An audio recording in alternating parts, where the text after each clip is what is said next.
Today, is it time for a new political voice?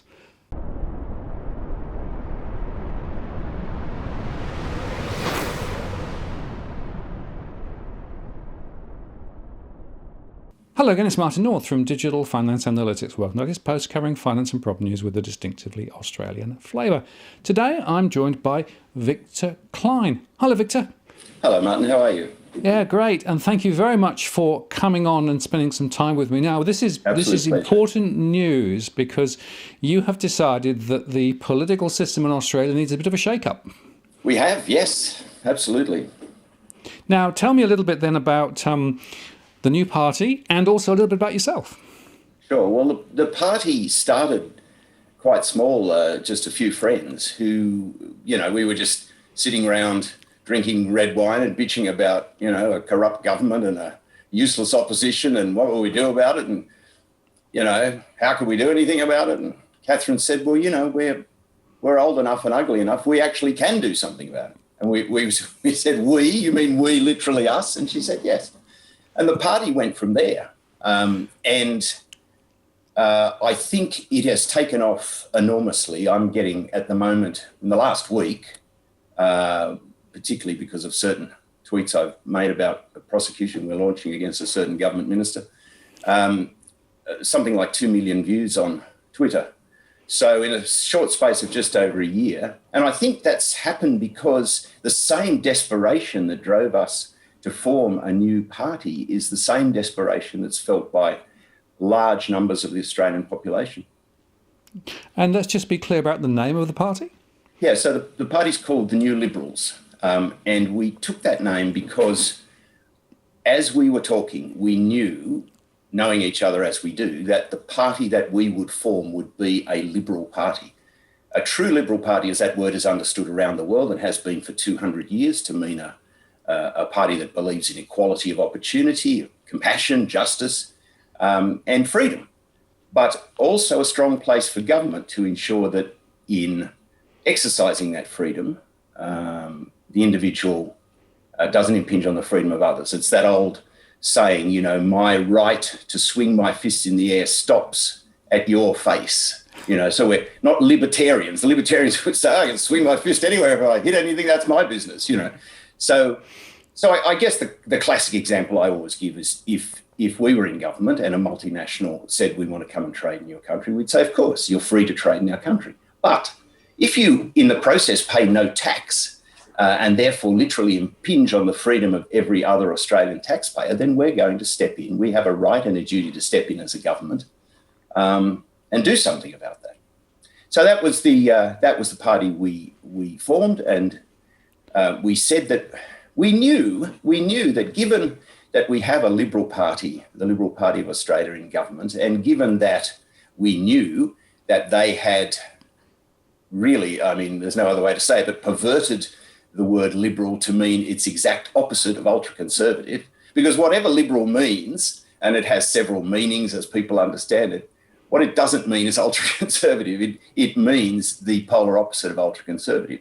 But of course, people have been trained up in this country in the last 20 or 30 years to think that that's what liberal means. So we knew that we would be buying into trouble by putting the word liberal in our name, but we had promised ourselves that we would tell the truth in all things so as to distinguish ourselves from the crooks that we were trying to replace.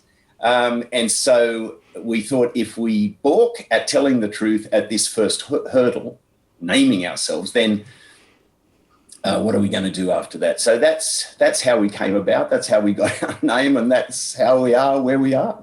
Yeah, well, we'll talk a little bit later about plans and timing and things. But let me touch on this, because there are a set of values implicit in what you've said, and it really begs the question: what is society for? What is it about, right? And how do we actually measure success of society? Yes, well, I don't think we measure it by GDP for a start. We measure it by, well, as someone once said, you measure it by how well the least fortunate are doing in your society. And we see the purpose of government is to create the best possible situation for the largest number of people. and one brings to bear the economic tools and all the other tools of government to achieve that. That's not what's being done at the moment. The insistence on the neoclassical economic model over the last 30 or 40 years has resulted in a very sad Australia that doesn't resemble the Australia I grew up in at all. It's an Australia where 3 million people are below the poverty line. Young people have no chance of buying a house. The same young people have to scratch together a living doing 4 different jobs in the so-called gig economy. By the way, wonderful use of neoclassical economists have a great ability to pick, to frame the debate. You call it a gig economy, it sounds like it's fun, you know. Well, it's not fun for those people doing their 4 jobs and still earning less than what I earned, you know, when I first came out of university. So we want to turn all that around. Economically, we want to, I mean, we say that we are really the true inheritors of the Menzies tradition. Now, there are a lot of things about Robert Menzies that we don't like and we don't follow, but certainly in an economic sense, that Keynesian sense of giving priority to real full employment, and by real full employment, I mean, you know, something like 1.2, 1.4%, not this crazy situation that we've been induced to believe that 5% is full employment. And in fact, it's actually 15% because the other 10% are working 1 hour a week. And that's counted as employment, you know.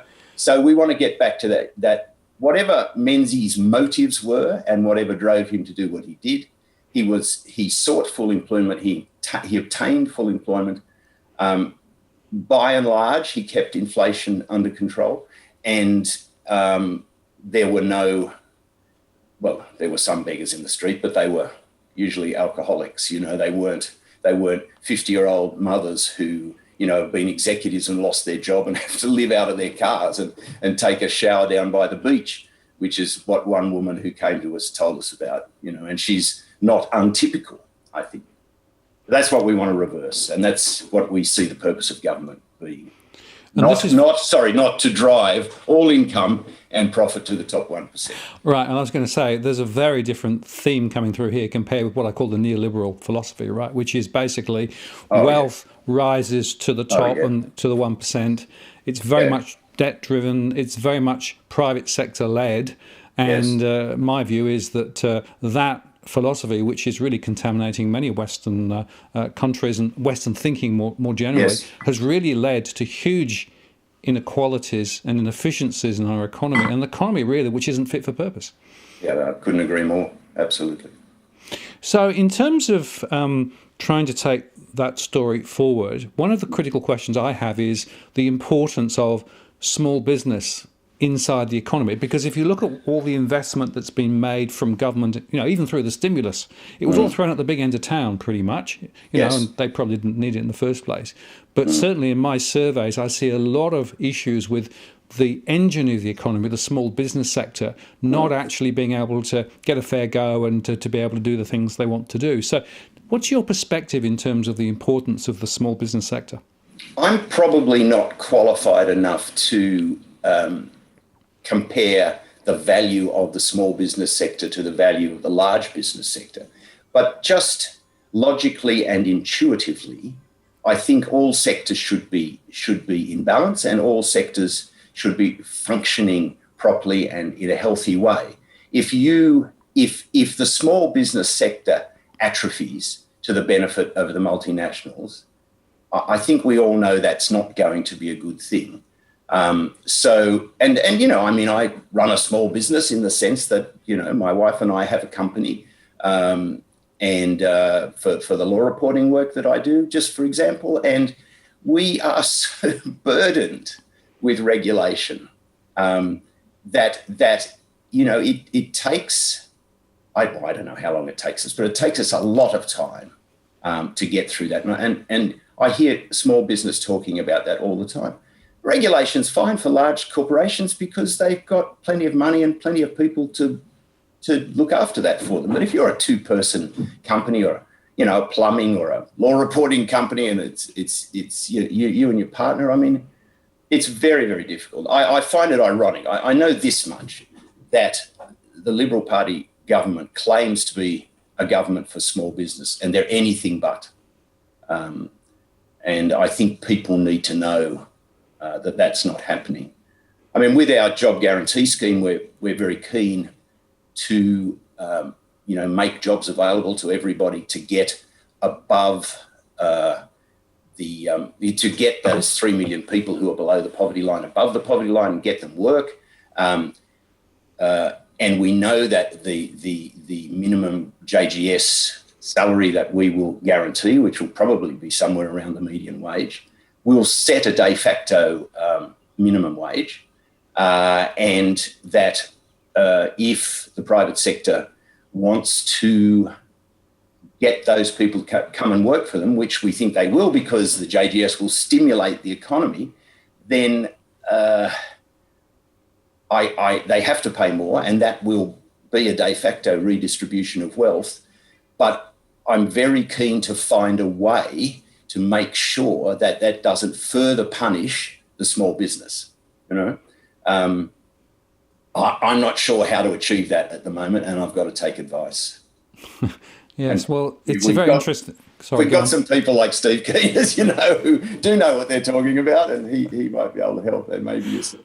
Absolutely. Well, the perspective I have is, having surveyed small businesses for more than 20 years, is that the gradient uphill just to keep the business running has never been steeper. The amount of hurdles you have to jump through have never been higher. And the difficulty of getting finance to be able to do things is almost impossible. So many are really up against it. And, for my mind, this is one of the core economic growth engines of the economy, and we're just not investing in the right areas. Whereas the big end of town, quite often those entities which will be owned partly by overseas investors, maybe doing fine. Many of them, of course, got significant handouts through the COVID cycle, right? So there's this massive latent potential down in small business land, which I keep bumping up against, thinking surely policymakers can see that it's not working. So I know this is an interview where you ask me questions, but I'd love to ask you what you thought the solution for that would be. Assuming we're in government and assuming we're very much, MMT advocates and so on, would it simply be a question of investing in some form in those? So I think there are three things. The first is we need to actually take some of the regulatory controls away, make it simpler to do things, right? In big end of town, you actually need bigger regulation, but it's got to be right for size, right? Which it isn't. The second is many businesses cannot get the funding to be able to do the things that they need. We need an innovation fund. My own view is that should probably be a public bank rather than a private sector bank. So a bank that's specifically set up to be able to actually inject funding into small business in particular, right? The third is we've got to have this roadmap so that small businesses can grow into bigger businesses. Yes. And in fact, if you talk to a lot of small businesses, they can just about hang on by being really small. But when they try and expand and accelerate, they hit so many barriers from funding and regulation. In fact, a number of people that I've interviewed in the last year or so have given up and said, we've got this great idea. It's proven to be powerful, but we cannot take it forward in Australia. We have to go to the US or we have to go to Europe simply because the market is more able to help us there than here. So we have to change some of those settings, in my view, to be able to actually make small businesses the powerful growth engine it can be. And then, as you say, it can create more jobs and deliver the sorts of jobs that people want. And by the way, the other point is most small businesses cannot at the moment afford to train people. So there's a whole training education piece of this as well. And again, I think that's something else that from a policy perspective could make a huge difference. I could go on this for a long, long time because I've looked at it for a long, long time. But this is, for me, one of the critical weak points in our economy at the moment. Oh, it sounds absolutely perfect to me. I don't think there'd be a soul inside our party that would object to one thing you just said. It's probably something that we've overlooked. I mean, we do have a policy for a public bank, but to use it for those purposes rather than just for the individuals makes absolute sense for me. Well, I guess another thing that hasn't made a lot of sense to me is housing policy in Australia, right? So Yes. we've got the situation. There's a report that came out a couple of weeks ago talking about the elephant in the room, which was basically trampling the whole of the economy. The housing sector is now sort of pretty much everything. Banks are lending most of their finances for housing. Housing affordability is, still very, very bad. The proportion of people who own their own properties compared with 20 years ago is going down, right? Yeah. It has failed us. Yes. So what's your perspective on housing, and what are the things that you're thinking about in terms of trying to address some of those critical issues? Yeah, it's absolutely crazy, and it's sad. And we're, as you may know, we're working with Professor Stephen Keen, who's our senior policy advisor on economics, towards a solution for this. And it comes out of the solution that we have settled on, but he's in the process of drafting that up in a logical and readable fashion. It comes out of his debt jubilee idea, and the idea would be that we would pay down part of the mortgage on current households, which would taking the heat out of the credit that goes into housing, would bring down the price of housing by an equivalent amount.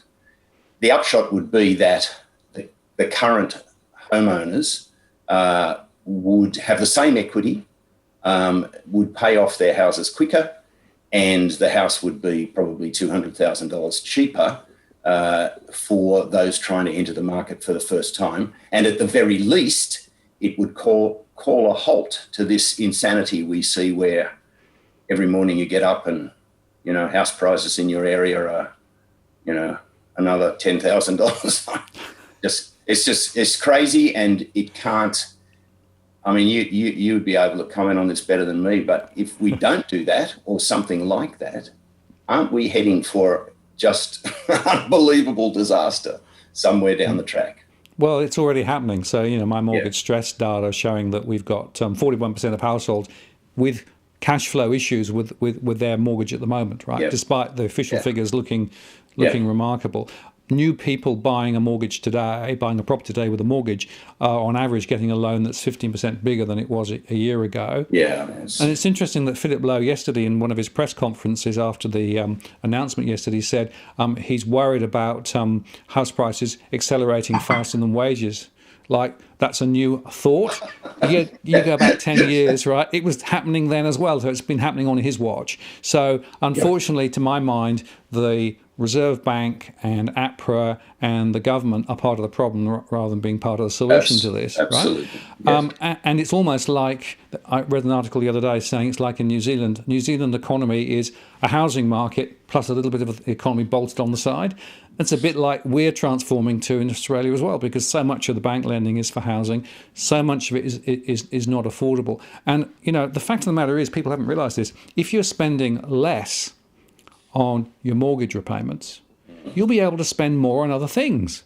And therefore, you can actually create a greater momentum in the economy, Yes. which means that you can actually get better growth that way. So you don't have to rely just on ever higher house prices. Well, it's a con job by the banks, isn't it? I mean, isn't that? It's as simple as that. Well, certainly their balance sheets are bigger than ever before, and of course they can pass those profits back to shareholders. Going back to our neoliberal point earlier on, but it's not productive lending, right? It's not productive to the broader economy, and so essentially what you have is more and more of economic activity being sucked into the black hole of housing rather than actually investing in small business, as we discussed earlier, right? So there is the point is there are choices here, and then the other point I'd make, I think, if I was thinking about housing, is there's also a social housing question as well, right? We are not actually providing the housing route to those people who can't actually jump into the private sector, and I think that's another issue which has been dropped by governments for at least a decade and probably longer. Absolutely, and that results in that homelessness that I was talking about before, and this neoclassical idea that's been run for the last 40 years that if you don't have a job, it's your fault. When you look at that woman that we met, I always talk about her because she had such a powerful influence. Well, not that I didn't know about this before, but when you come face to face with a highly articulate, intelligent ex-executive, 50 years of age, who is living out of her car, I mean, that's not a person who doesn't want a job. That's not some lazy dole bludger. And that's, of course, the point, because essentially those people who are, out of the system, unemployed or whatever, right, are in the current philosophy, pushed over to the edge of society. It's their fault. They're not doing the right thing. They should go find a job or whatever, right? Yeah. And unfortunately, that is not getting to the root cause issues, just like mental health, right? So people now say, oh, you got mental health issues because they can privatize the problem, right? It's in your head rather than actually being created by the way that the economy has been working. So these are fundamentally important issues, I think. Well, it's amazed me since I was a child. I could see how illogical it was to suggest that, at one point there's 1.2% of people, and maybe, and that's the mismatch of geography and so on. But, there's going to be some lazy people in there who don't want a job. But let's assume the whole 1.2% don't want a job. And then suddenly, 20 years later, 15% have become lazy, and don't want a job and won't try and find one. The logic of that, the illogicality of that didn't escape me as a 10-year-old, and yet it's successfully peddled now. Well, let's talk about peddling and talk about political culture, right? Because we've seen a particular style of cultural debate, political debate in recent times, political behaviour, the pork barrelling, the car parks and the sports rorts and all those things. What's your perspective in terms of the current political norms, and what would you do differently?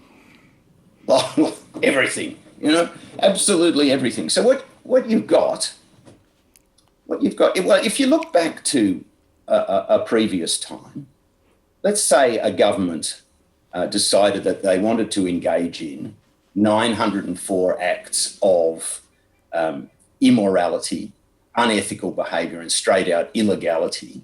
And I say 904 because of that wonderful document that the Chasers produced where they listed 904 examples. If a government tried to do that, there would be a vociferous opposition who would be damning them and screaming at them across the table at question time. And then there would be a robust press who would report what the opposition was saying. And the government wouldn't get 3 crooked acts into their 904, but, and they'd probably get thrown out. But we have now a normalisation of criminality. I mean, I don't hesitate to say that much of the front bench of the current government are criminals. They do things. I mean, if you take, for example, and there are many, many examples, if you take, for example, Angus Taylor buying, Barnaby Joyce, buying water on, privatised water, by the way, don't get me started, but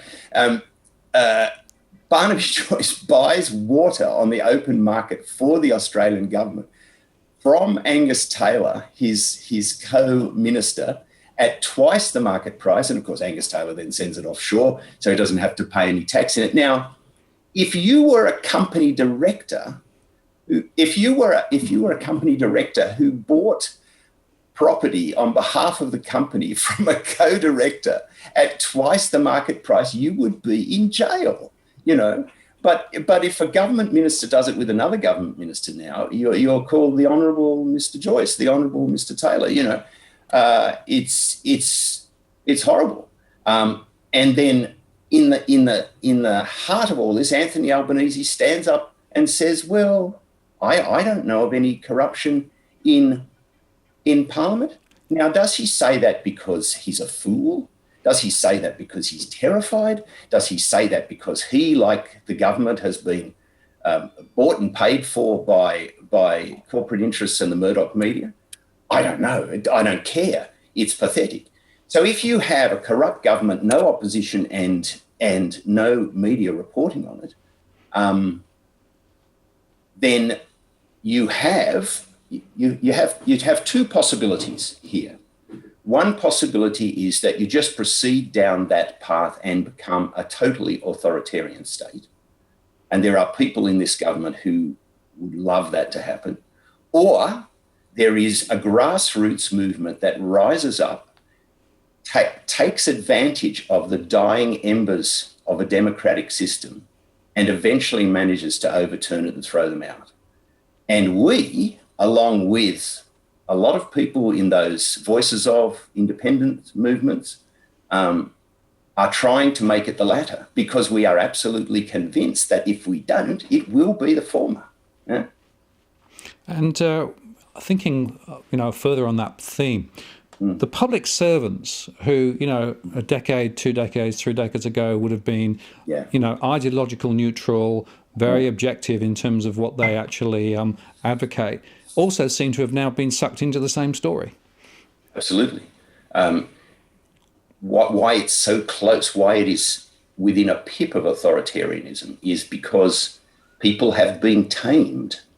And the media has been tamed, either because Murdoch has 70 or 80% of the newspapers, or the ABC people are afraid of losing their funding, or the few remaining newspapers that aren't in those two categories are afraid of being either sued or raided or arrested, as we saw with Friendly Geordies the other day and other people, or put on some sort of secret trial for breaching some sort of yet to be disclosed problem, and then the public service has become like that too. They know that their jobs are dependent. So, for example, we were challenged by the Liberal Party about our name and our right to be registered as a political party. Now, they lost that challenge, and not surprisingly, they have appealed, and the appeal goes in the first instance to an internal panel of 3, and one of those panel members is the AEC Commissioner himself, Tom Rogers.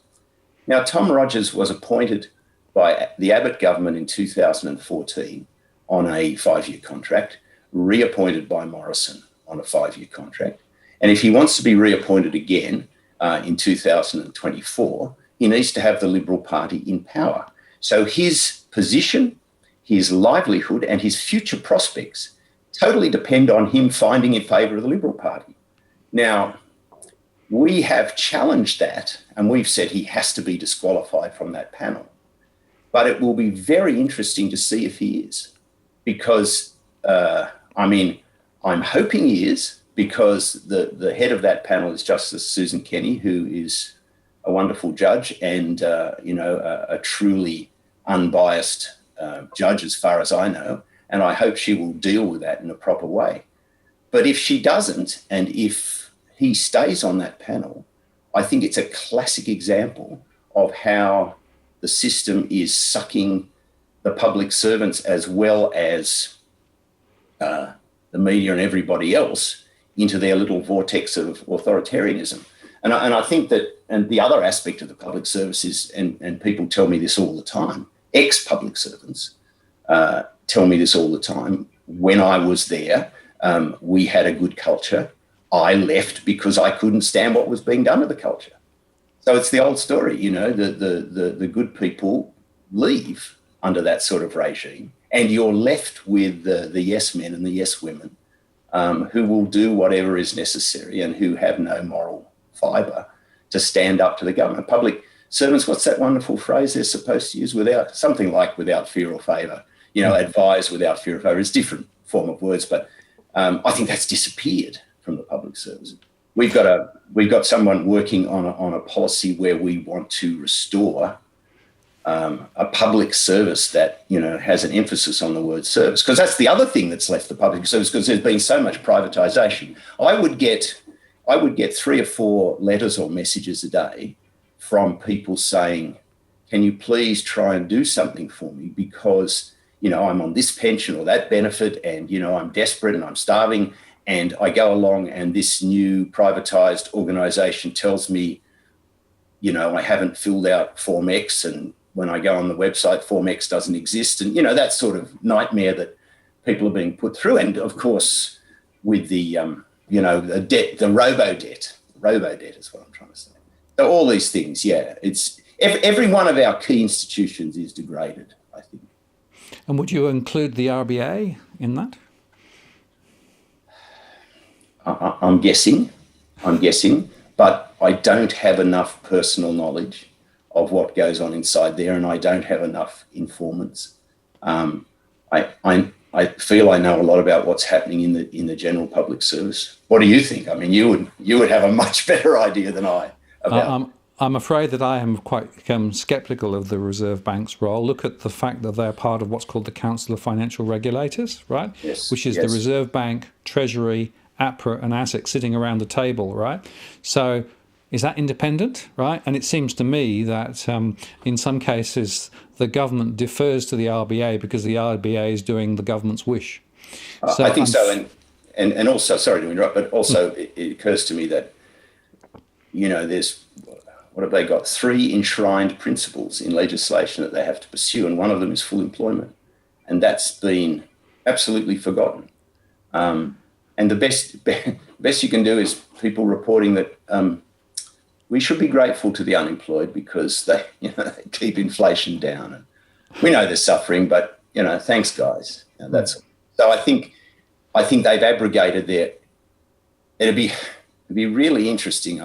It is theoretically possible to, not that I'm suggesting I would do this, but it's theoretically possible to launch some sort of legal action against the Reserve Bank for failure to pursue one of the 3 dictates of their charter. Well, it's interesting, of course, because the Reserve Bank has very strong links with the Bank for International Settlements, which is effectively the central banker's banker, right? Yeah. And so you're seeing a replication of the same policies that we're seeing here in other countries, right? Yep. And again, I come back to my earlier point.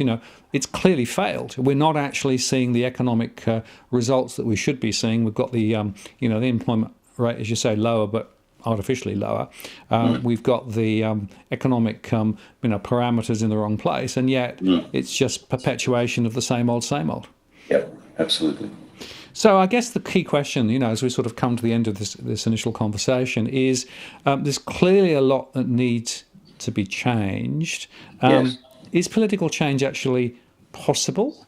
Or are we stuck in this sort of vortex where effectively just you go round and round and round and the social media stuff goes on, but nothing actually changes?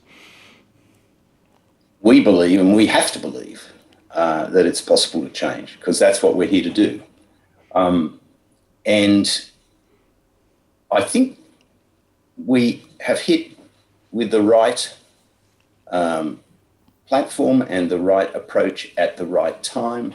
And even as it turns out, the right name. So here's an example.